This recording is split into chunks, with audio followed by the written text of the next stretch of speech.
Recently we've just completed a circumnavigation of the world and sailed in many regattas during that time. Being the boat captain for a few years, and Rob and myself and our navigator Jess Sweeney were having a conversation at the bar after one of the races that we've done, and Jess Sweeney said, "I'd love to do the Cape Town to Rio race," and she put it on her bucket list. I just always wanted to do it. We decided that the boat goes pretty well downhill, so we might focus our efforts in that direction, and it all sort of rolled on from there. We came up with the smart idea, and then it was really over to me, being the boat owner, to put my stamp on it, to commit myself to doing it. And I think that commitment probably came before the Adelaide to Lincoln race. The whole thing from start to finish is in excess of 18 months.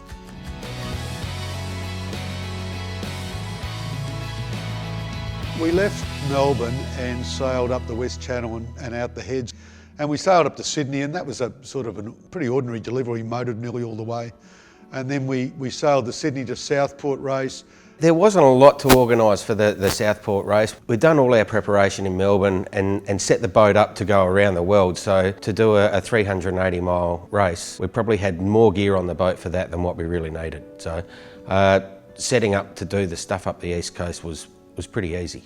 But all of that I'd done before, and none of that was all that exciting. And we're a month or so into the program, and it's all about the same. But we went into Airlie Beach and wanted to stop in at the marina there, and they wouldn't actually give us a berth. They said the berth's reserved for people that are doing Airlie Beach Race week only, and Rob said, well, there's one way to fix that, we'll just enter the regatta. And because we were there, we entered the race series, and we went out and got line honours in the race with the delivery sales. And I think that's where I thought, well, this is going to happen. We're really there, the boat's in delivery mode, I'm going to wave goodbye to it tomorrow, and we're off, and the whole program is started. I think for me the trip really started, and it started to sink home when we were in Darwin, and I had to visit Australian Customs and Border Protection and start the paperwork of actually getting the boat, clearing the boat out of Australia. Even though for that little bit we were going to Cocos Keeling Islands, which is part of Australia, you're crossing through international waters, and they require you to actually do the whole customs bit there and then. So to keep track of the boat during these programs, when it spends days or even weeks at sea, we had to set up a program to keep it safe so that somebody knew where it was all the time. Jess was doing the weather on a daily basis and sending that through, but the boat would email me twice a day, and I would take that information. They'd send lat and long, speed over ground, direction that they were heading, and I used to plot that every single day on Google Earth. During the deliveries, especially the first part, the trip across the top of Australia and the trip to Cocos Islands, we had some friends on the boat from Sandringham, and it was pretty warm, and the weather was pretty benign, so we kept ourselves amused with video nights, and we had a blow-up pool which we put some water in the cockpit, and which kept us cool during the day, and had a sail shade to go up, and it was a pretty memorable part of the trip. It wasn't something we were able to duplicate later on, so that part of the trip holds a pretty special memory for me. The trip from Cocos Islands to Port Louis in Mauritius is it's just under 2,500 nautical mile. At that stage of the trip, that was going to be our longest crossing, and it was also the first time that we were going to be out in the middle of the ocean. That took us just over 7 days, so it was a pretty fast trip. The sail from Port Louis in Mauritius to Durban in South Africa goes across the bottom of Madagascar, and the waters there are quite tumultuous. The Agulhas current runs down past Madagascar, and that moves at about 4 to 6 knots with quite warm water flowing into the Indian Ocean, which is cooler water and creates some pretty interesting weather systems. So that was, at that stage, that was definitely my biggest concern on the whole trip weather-wise, and having someone like Jess made it pretty comforting to go across there. She did some excellent routing for us, and getting to Durban, Durban was a story in itself. I've been forecasting for them the whole way around the world ever since they left Melbourne, all the way out the east coast across to Darwin, Cocos, Mauritius, Durban, Cape Town. And I send them an email every day with a forecast of the next couple of days and what the situation is. I have to stop them every now and again. I held them up in Mauritius because there was a massive storm off Madagascar. But apart from that, it was a pretty smooth trip. And then I joined them in Cape Town before the start of the Cape to Rio race. All of a sudden we've made it. You know, it's not that far from there to the start of the first race. It's exciting, it's a new country, even though there'd been Mauritius along the way, but it was the first real country. And at that stage, the boat probably needed a little bit of love and care. And so we took it from Durban around to Cape Town and up to a little place called Saldana, pulled it out of the water, redid the anti-foul on the bottom, just did some basic checks. So we pulled the mast out, we did checks on the rig to make sure that everything was in tip-top condition. In actual fact, the boat was in near on perfect condition in Saldana.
36 yachts cast off from Cape Town on January 4th, 2014 for the Cape to Rio Yacht Race with crews from all over the world. A variety of yachts will be flying the flags of 8 different countries, including the newcomer Angola.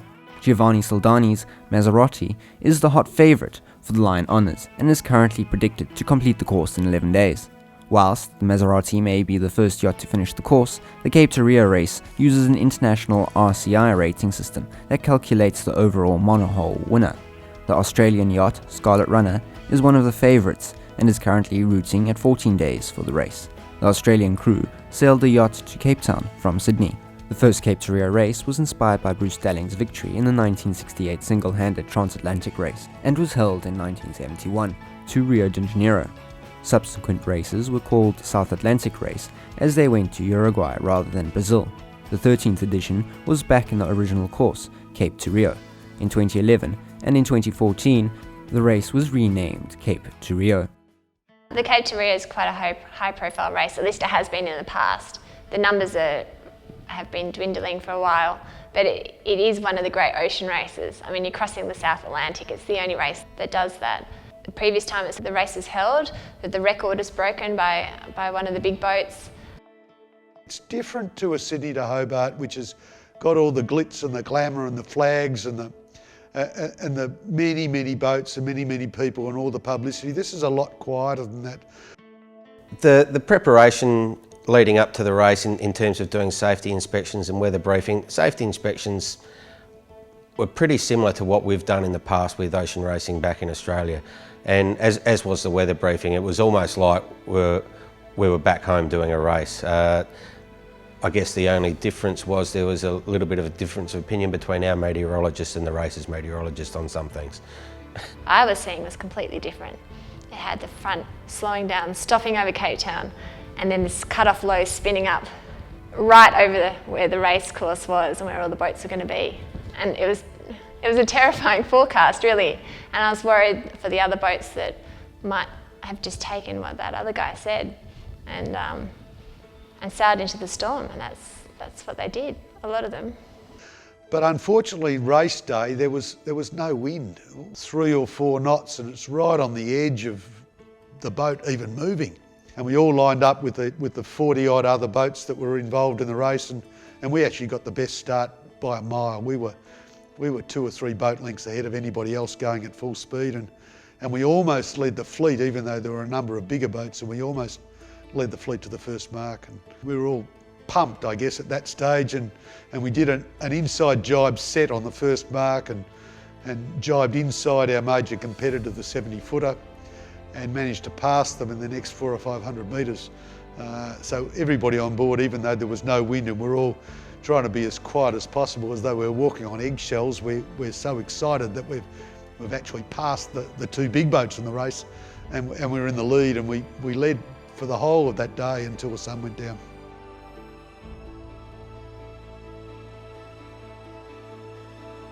As we headed out past Robben Island out to sea, there was this massive swell rolling in, and I'm like, okay, the swell's coming from the storm, so we've got to go straight where that swell's coming from. We're going to find the storm and get round the back of it.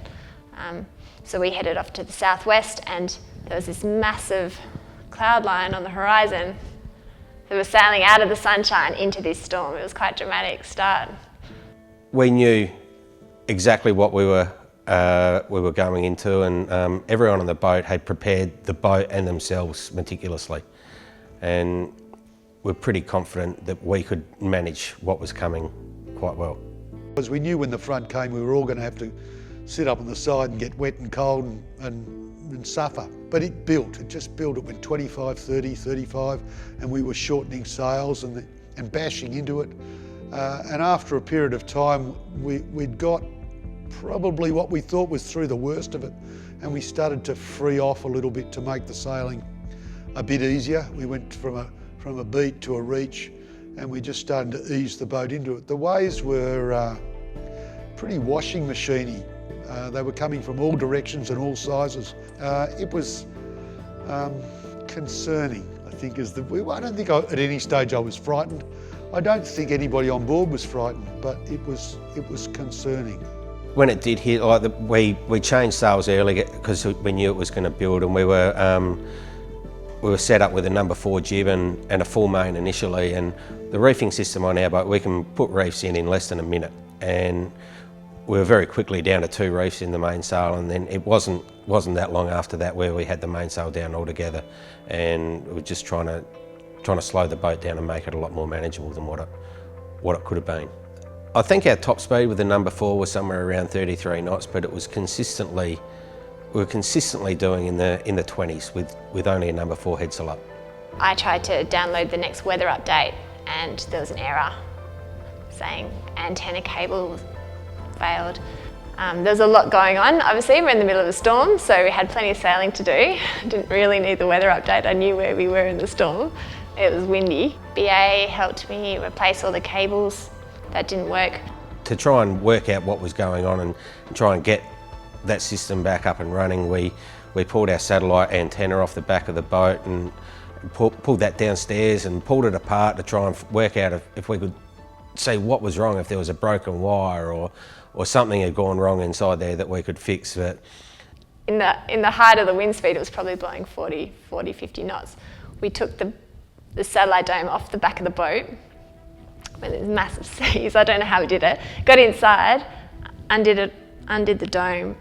I mean, and inside it looked like a spaceship. We're like, oh. Had a look at it and went, yeah, okay. I don't know what to do with that. We'll just bolt it all back together again, and we'll stick it on the back of the boat and see if it works. And of course it didn't work. So by the end of day 2, we realised we had no internet, which meant no emails, no weather updates. I see no sort of greater connection to the outer world. So then I started focusing on the radio, and I was trying to get through to Cape Town radio. And they weren't answering, so I could hear them clearly. And that's when I thought we were in big trouble, because we had to send position reports every 24 hours. And now I had no means of sending them. And that's one of the race rules. So we were going to lose 15 minutes as a penalty for every position report we couldn't send. And we had 3,000 miles to go. And I thought, well, this is going to be interesting. And we had the boat going along fast, 20, 25, 28, 30 knots. And we've got a lot of speed up, and the waves are still very confused, and we're finding it very difficult to steer the boat in these sort of conditions. Having no weather information, no communications on the boat, it It was something new, I think, to all of us. But the comforting thing, I think, for everyone on board was having Jess on board. Jess being a meteorologist, we lent very heavily on her for the weather info, and the amount of research that she'd done in case something like this had happened was just, it was mind-blowing, it really was. So I called in every day, logged it, and then by the end of the race, it was getting so ridiculous. We'd been out of contact for 12 days. We decided to have a bit of fun. We wrote the position report down on a piece of paper and folded it up into a paper aeroplane. And we threw the aeroplane off the back of the boat towards Cape Town. Luckily, we did have what's called the tracker on the back, so that everybody knew where we were and they knew we were heading in the right direction, and we knew where we were and we were heading in the right direction. We were unable to meet the race requirements, so that in itself could have meant that we might have been either penalised or disqualified later in the race. The crew morale on the boat was generally pretty good. I think with the way we set up the watches, and we had a few people on board who were pretty good with coming up with stories, so the crew morale was constantly at a pretty good level. Like, there was a few times where during the race it got pretty hot and there was no wind and everyone gets a little bit grumpy because they're tired, but you know, that's something you come across in normal everyday life anyhow. The most unique thing about that race was just being disconnected from the whole world. So we weren't able to communicate or receive any communications from anybody for 15 days. So for those days, our world consisted of 9 people in a 52-foot carbon boat. And I'm not sure that'll ever happen again in any of our lifetimes, to be completely cut off. So as you're coming into Rio, you see the cross with Jesus on the cross lit up with the spotlights high in the distance. But eventually you spot the finish boat and they come alongside. Even before you finish, they come alongside and they start taking photos and talk to you. And then on board the finish boat, there are a few of the wives and partners of some of the crew, and that just increases the excitement level, and everybody starts to race the boat as though you're doing a 1 mile inshore race, and everybody's leaning out over the side when there's a gust of wind. But unfortunately we finished in pitch black and we've crossed the finish line, and pull your sails down, and the wives and partners come on board, and that's a really exciting time. You know, a few beers and some bottles of champagne and hugs and kisses all around, and it's an absolute time of elation. Even though you're so dog tired. The last 60 miles took 24 hours, and I think hardly anybody would have slept during that time. But all the boys just like having a drink. So we sat around at the yacht club. It was about 7 a.m. All the poshest people in Rio were there having their breakfast, you know, reading their newspaper. And they weren't very happy that actual sailors were sitting at the table next to them and causing them a bit of a ruckus. Come up to the restaurant and it's like we're a nobody. You know, they don't know we exist. There's nobody on shore who's very interested in us. We were the second boat to finish. The race committee gave us a soccer ball because the soccer was being held in Rio, so we had an impromptu soccer game under the flagpole on the concrete, waiting for our bacon and eggs breakfast to be cooked. We were all pretty keen to get into a real breakfast at that stage. Well, when we got to Rio, we were such a tight-knit family by this stage because we'd spent the last 2 weeks at sea with no connections to anybody. It was amazing. Usually when you cross an ocean or do an ocean race, you get to shore and everyone splits because you need your personal space. This time it was the opposite. We all stuck together and we couldn't let each other out of our sights. And if one person went to the beach, we all go to the beach. Or if one person went to the shops, we'd all go shopping. But I think we were just such a tight-knit family. It was a really beautiful time in Rio, just celebrating.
After Rio, we sailed the boat up the east coast of Brazil. The trip to St Martin was really good. We sailed out of Fortaleza and bound for the Caribbean. Once you get around easternmost part of Brazil, Recife, the wind then comes aft, it goes down and you're just running downwind with the current, massive current.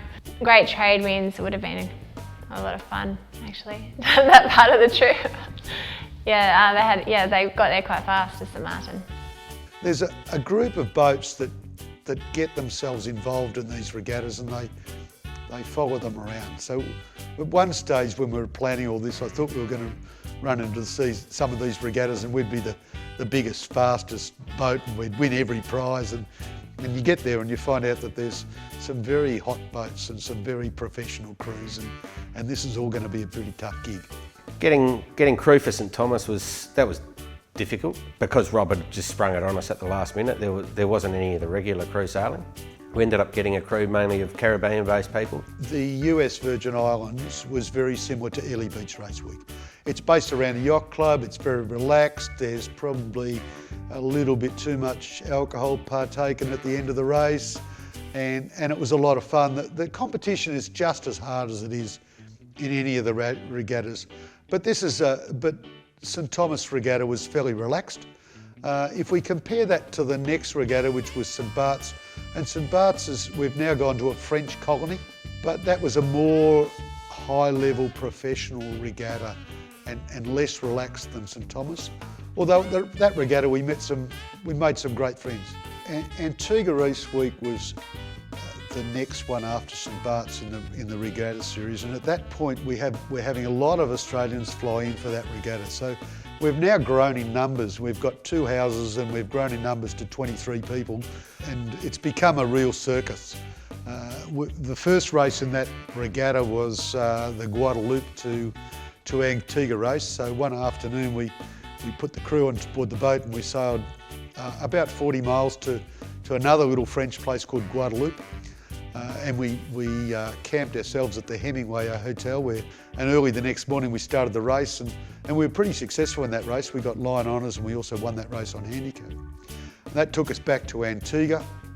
Antigua Race Week started the following day and that was an around Antigua Island race. And the boat lends itself towards, as I said earlier, a little bit of downwind sailing. And so after a short beat up into the wind, we then had some downwind sailing for the majority of the rest of the race. And we did very well in that race. And we finished second on corrected time and third across the line with a 100-footer and a 70-footer beating us across the line. We didn't go particularly well. We finished about mid-fleet, but that's not the real reason for doing some of these things.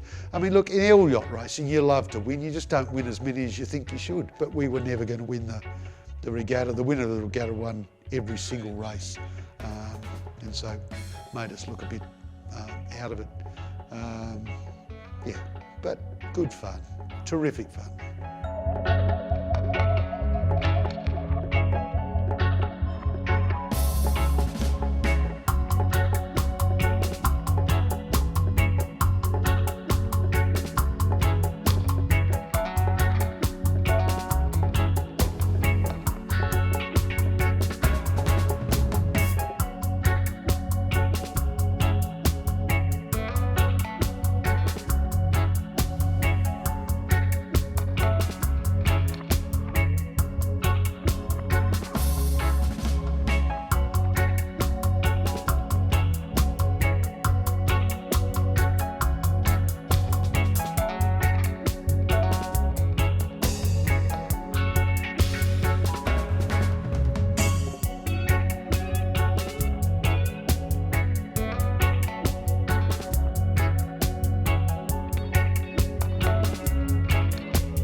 Left St Martin and we had 1,500 mile to get to Panama. It should have been a pretty straightforward, enjoyable downwind sail, other than the 24 hours of thunderstorms we were going to get on the first night.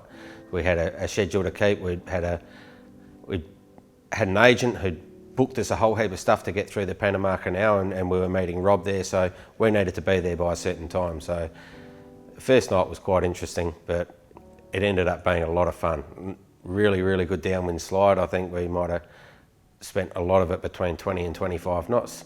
And after the first night, it was sun all the way. It was great. And Glenda and I met the boat back in Cologne, and we'd always wanted to do the trip through the Panama Canal. It was the 100-year anniversary of the Panama Canal, and so we're pretty excited to see what's involved in doing this. Organising an agent for Panama Canal, we got put onto an agent there through someone that we'd met along the way who'd done a lot of canal transits, and they recommended our agent there, and we started speaking to her, I would think, about a month before we wanted to go through. There was a lot of information she needed off of us in order to submit to the Canal Authority. And then we needed to give her dates that we wanted to go through so she could arrange visas and stuff like that for the people going through, and also to get the necessary paperwork in order for the boat. And there are 3 locks to get us up to the lake in the middle of Panama. We went through those locks, and it was pretty good, easy weather. The weather was nice, and it was quite an easy ride up. We've gone up through the Panama Canal, rised ourselves up to the lake in the middle, and then overnight we moored on a buoy in the lake in the centre for the night. The next morning we got up, and it was a beautiful warm day, and we jumped over the side and went for a swim in the lake. We spent about 5 hours motoring through the lake to Panama City, which is the down locks to take us into the Pacific Ocean. Unfortunately, it was pouring rain at the stage that we got to Panama City, and so we had to wait a few hours for the rain to subside because we had no visibility. But we eventually went down the 3 locks and sailed out into the Pacific Ocean. At that point in time, Glenda and I left the boat again and took the plane back to Australia. So after transiting the Panama Canal, we refueled the boat. We make sure we had plenty of fuel on board for the next leg, which is about 1,500 miles to Acapulco. And we knew that pretty much all of that was going to be under motor. We might get a little Zephyr here and there that we could use to assist the motor a little bit, but it was going to be motoring the whole way. And we were a little bit concerned towards the end that we weren't going to get in time. When they pulled into Acapulco, the BA said, "Oh, well, Jess, we're just going to stop for fuel, we'll leave in the morning." And I said, "No, you're not. You're not leaving for about 5 days because there's a tropical cyclone brewing off Mexico." We had a berth had been arranged for us at the yacht club there by the owner of one of Scarlet Runner's sister ships. So they'd made arrangements for us to have a berth there, and had arranged an agent to clear us in and stuff like that. But we wanted to clear in and then get the process underway for us to clear out. Jess had told us about this storm to the north of us, and that was going to clear out by Thursday, which is only a couple of days away. But the port captain wasn't going to let anyone out. He'd stopped all shipping going out and has stopped everything. So he went to check into the port, and the harbour master there wouldn't let the boat get the documentation to clear them into Mexico, because as soon as he gave them the documentation, they were free to move around. But if he held the documentation back, they had to stay in the port, and this harbour master's like, "There's a cyclone coming, I'm not going to let you leave, it's dangerous." And so BA's like, okay, I get the message. We were getting a little bit frustrated about that, I guess, because he's like, "Oh no, you can't go. But it's like, we don't want to go now, we want to go on this date. And in the end, I gave BA time on a certain day. I'm like, "Right, you can leave at 12 o'clock. And the harbour master, I don't know where he got his forecast from, he's like, "You can leave at 3 o'clock. And so I thought, this harbour master's a great guy, I've got to meet him one day. Next leg was Acapulco to Cabo San Lucas. We're just stopping in at Cabo basically to refuel and have a little break. We were there for 24 hours, and it's very much a tourist town, USA holiday destination. We had some pretty nice food there and had a drink, had a rest, and then refueled the boat and headed off to San Diego. From San Diego up to San Francisco, It's a heinous trip because you're bashing against northerlies that never go away. Once again came into San Francisco in the dark, and just as the sun was coming up, the Golden Gate Bridge was lighting up in the morning sun, and we passed under that right on dawn, and that was pretty spectacular. It was one moment that I'll never forget.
The next major race in our series was going to be the Pacific Cup, which was from San Francisco to Hawaii. So the crew was designated to fly in on the 4th of July, which is American Independence Day. And so we all arrived on or about that day. I think I arrived a day early, but on that day. And our first function was at Richmond Yacht Club, which was the host club for the regatta. So they were running a celebration for the 4th of July with fireworks and a barbecue, and we arrived there to some pretty good fun. We were the major international entrant in the event, and they loved us being there, and they also loved us getting involved with all their functions. Pacific Cup, the organisers and the competitors, they seemed very happy to have us there, and really, really friendly people. Made a lot of friends there. I got to San Francisco about 10 or 11 days before the start of the race because I spent 4 months there last year with the America's Cup, and I just love that city, love it to bits, and I just wanted to have some time to myself to catch up with old friends and visit the old haunts. We had 5 days to prepare the boat before the start of the race. Scarlet runner crew, hey, we just wanted to wish you a good trip on the Pac Cup.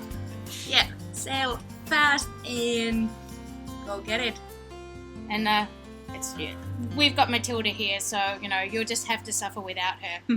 Good luck. Good luck. The start was strange because it's not like a Sydney-Hobart start. I mean, we were the last fleet to start. There wasn't a spectator fleet. There were only 5 boats in our start, and it just seemed a bit odd. That we're the last group to start with the Latitude 38 racing, the division we're in. We're the smallest boat, and conceivably we're also the slowest boat.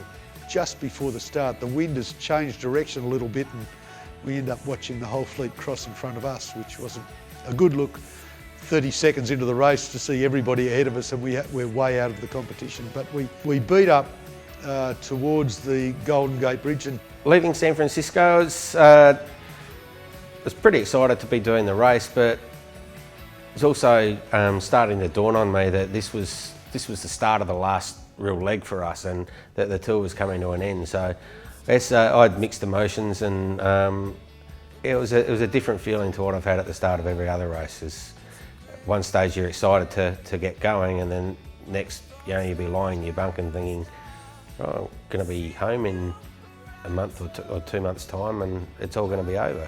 So it was an interesting start for me. And our major speed competition happens to be a 90-footer that's not going as well as it possibly could, and it's sitting on our hip controlling our race, and we're in a 2,000-mile race, and they're controlling our race in the first 2 nautical miles, and we're all getting a bit cross with them early on. We work out, as we go under the bridge, we work out that we can tack underneath them, and we we tack underneath them and they immediately tack to cover us. And we can't believe this is, you know, we're doing inshore racing in a 2,000 mile race and we've only been going 2 miles, and we're all a bit anxious and cross and upset. We sail on anyway, and we clear our breeze and we sail on into the west.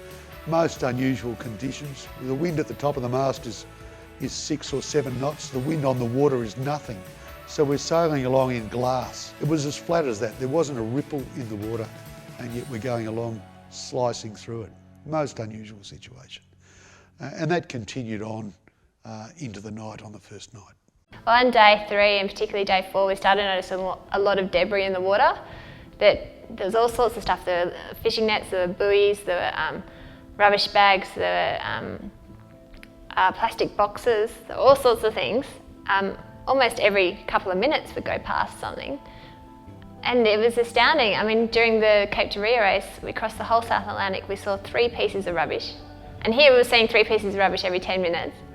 And we'd heard a lot about this, but to see it firsthand is quite shocking. And a lot of it apparently is still from the tsunami in Southeast Asia years ago, and it's just floating around the Northeast Pacific. It was just amazing how much rubbish was in the water. And that was well, we caught a net, which wasn't ideal, but we picked up a few other things at various stages that we had to stop the boat and back the boat off of bits of plastic that wrapped around it. And just the amount of rubbish that's in the water in the Pacific is just unbelievable. So we're sailing through all this debris. We were travelling at about 16 knots of boat speed, and all of a sudden, bang, we just stopped. We stopped to about 2 knots and then to 0, and we'd run over something. I was actually asleep in my bunk, and there was a whole lot of yelling and screaming on deck and people jumping up and down, and I came up on deck and I noticed that we were stopped, which didn't really make a lot of sense because we still had our sails up, and the boat was stopped in the water, and I said, what's going on? And I was told that we've hit something. At that stage we didn't actually know what we'd hit, and the boys on deck, or the people on deck, were trying to back the boat down, to back away from the net. And so we all came up on deck and we all helped hold the boom out in one direction, and we pointed the boat into the wind, and I took over steering and we were trying to steer backwards. Unfortunately, in that process of steering backwards, the propeller blades on the engine opened up, and so they hooked the back of the net. So now we've got the net hooked around the front of the keel and the back of the net's hooked around the propeller blades. So now we're in a lot of trouble. The propeller's not rotating, of course, but it's still hooked. So I said, oh, well, I'll go in. And then luckily Tim said, yeah, I'll go in. I'm like, okay, Tim, you can go in. So he dived in over the side with a knife and a torch and goggles, and we tied a rope around his waist. And then he dived repeatedly under the boat, again and again, to cut away the net. He kept cutting away until it was free. And it was a big net, and made out of rope that was 25 millimetres in diameter. So heavy and big, and it was a hard process. But after that, for a little while, you know, the mood was down with everyone on the boat until we got going, and then people realised that, yeah, we might be down, but we're certainly not out, and it's time to start putting in a little bit of extra, and everyone lifted their game, and certainly, you know, it's the old adage, you know, put in 110%. Well, you can't really do that, but everyone put in everything that they possibly could. It was great.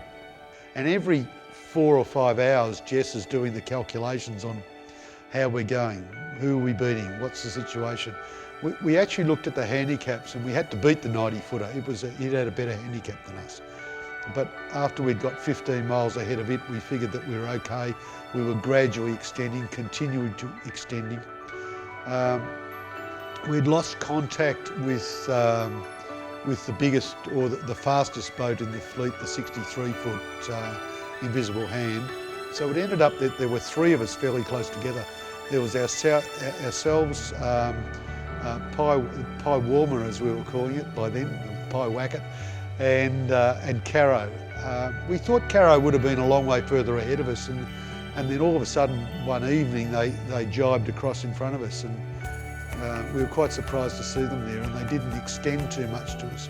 We were flying downwind, the boat just lit up. It just loves it when the wind speed's over 15 knots. and the strategy was working out quite nicely.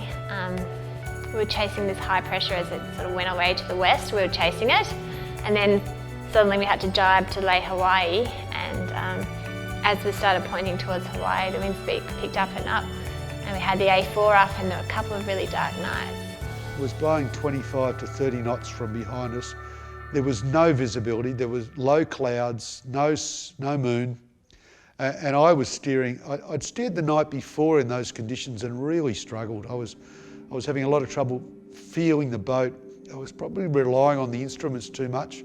And this night I decided that I was going to steer by the feel in my feet, because I couldn't really see the sails, and I couldn't really see the horizon, and I couldn't really see the mast, and I couldn't see anything at all, to be honest. And you're just steering the boat, and I thought I really was doing a pretty good job. We'd been very stable, we'd been fast. I have never looked back to see if my average speeds are good. An A4 spinnaker up, and we were doing well into the 20s, and I put the boat on its side, and the spinnaker went crack a few times, and then unfortunately ended up in more than one piece. That was a big blow, and at that time we were very close to Pyewacket uncorrected, and we were kind of match racing them.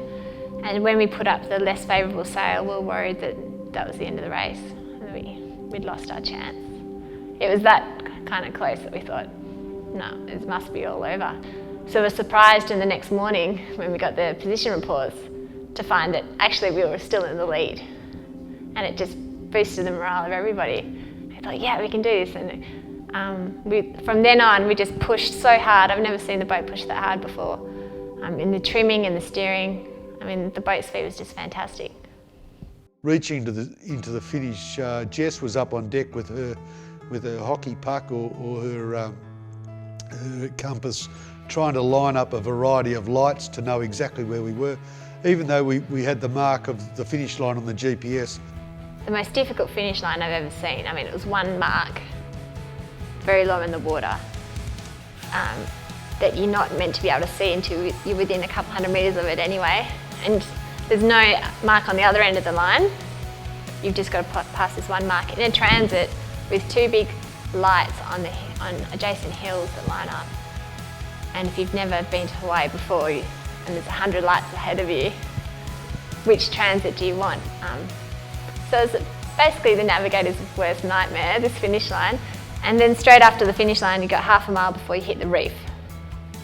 It was terrifying, actually, but I kept looking at all the lights, saw the transit just in time. We saw the mark, we didn't run over it, and we finished. So I don't think we really started to celebrate until after we'd got rid of the zero, dropped the main, and then we went through the process of congratulating each other. And we were pretty happy. We knew that we were right in the money on this race. We were 90% sure we'd beaten everybody in front of us. There were a couple of slower boats behind us that we were fairly confident that we'd beaten, but we weren't 100% sure, and we were sure by that stage that we'd beaten what we considered to be our arch rival, which was the pie warmer, because we then at that stage had 40 miles on them. So over the period of about 2.5 days, we'd gained 40 and to catch up to them, and then gained 40 more to get ahead of them. So we were very happy with our position at the end of the race. We finished the race and beers all around and celebrations and a long motor. But eventually we got to port, dark, and were met by, again, friends and girlfriends. So that was fantastic for the finish party. We were given Mai Tais and leis to wear around our necks by the welcome party, and our shore team was there too. And of course, middle of the night as normal, 4 AM or something, we got to the dock, and we went to shore to where the yacht club was, set up a drink station where Vanessa had set up a drink station for us, and we just started celebrating. The best part about ocean racing, really, I think when it really comes down to it, is the time when you leave port and the time when you arrive at port. And the bit in the middle sometimes blurs into insignificance. This race was maybe a bit different to that because we had a few incidents along the way that got us really pumped up, but terrific time, and finishing was ecstatic. It was sort of sad on it a little bit because it was the end of a period. We've now completed all the races that we're going to do in the exercise. At one stage I was going to do the delivery home, but I had already decided that I think I needed to be back at work, so I went back to work to do what I'm probably best at, which is send money. When we got to port, we knew we had a good chance of winning, that we'd performed really well, but we didn't know the final result for days and days because all the other fleets had to finish, and on corrected time that all had to be accounted for, and they could still beat us on corrected time.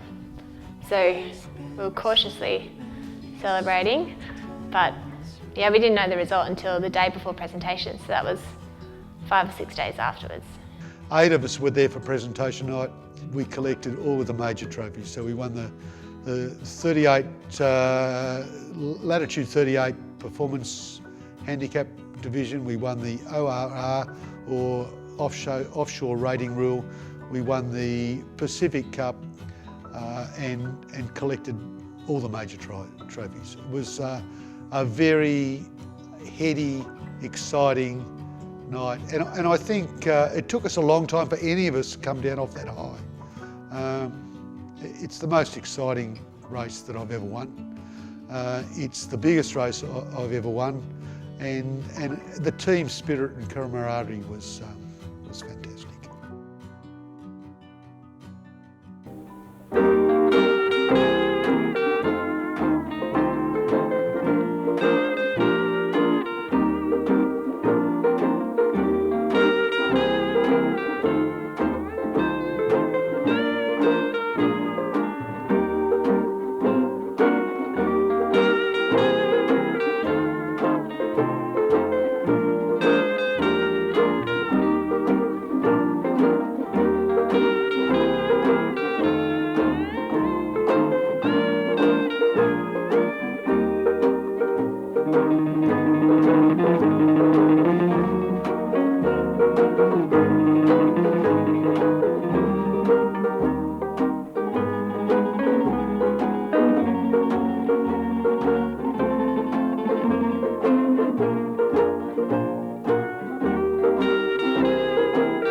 I've always been asked about the last leg, which is the longest leg from Hawaii back to Fiji and then back to Australia, and was I concerned about the safety of the boat or the condition of the boat or the wear and tear on the boat or all those other things.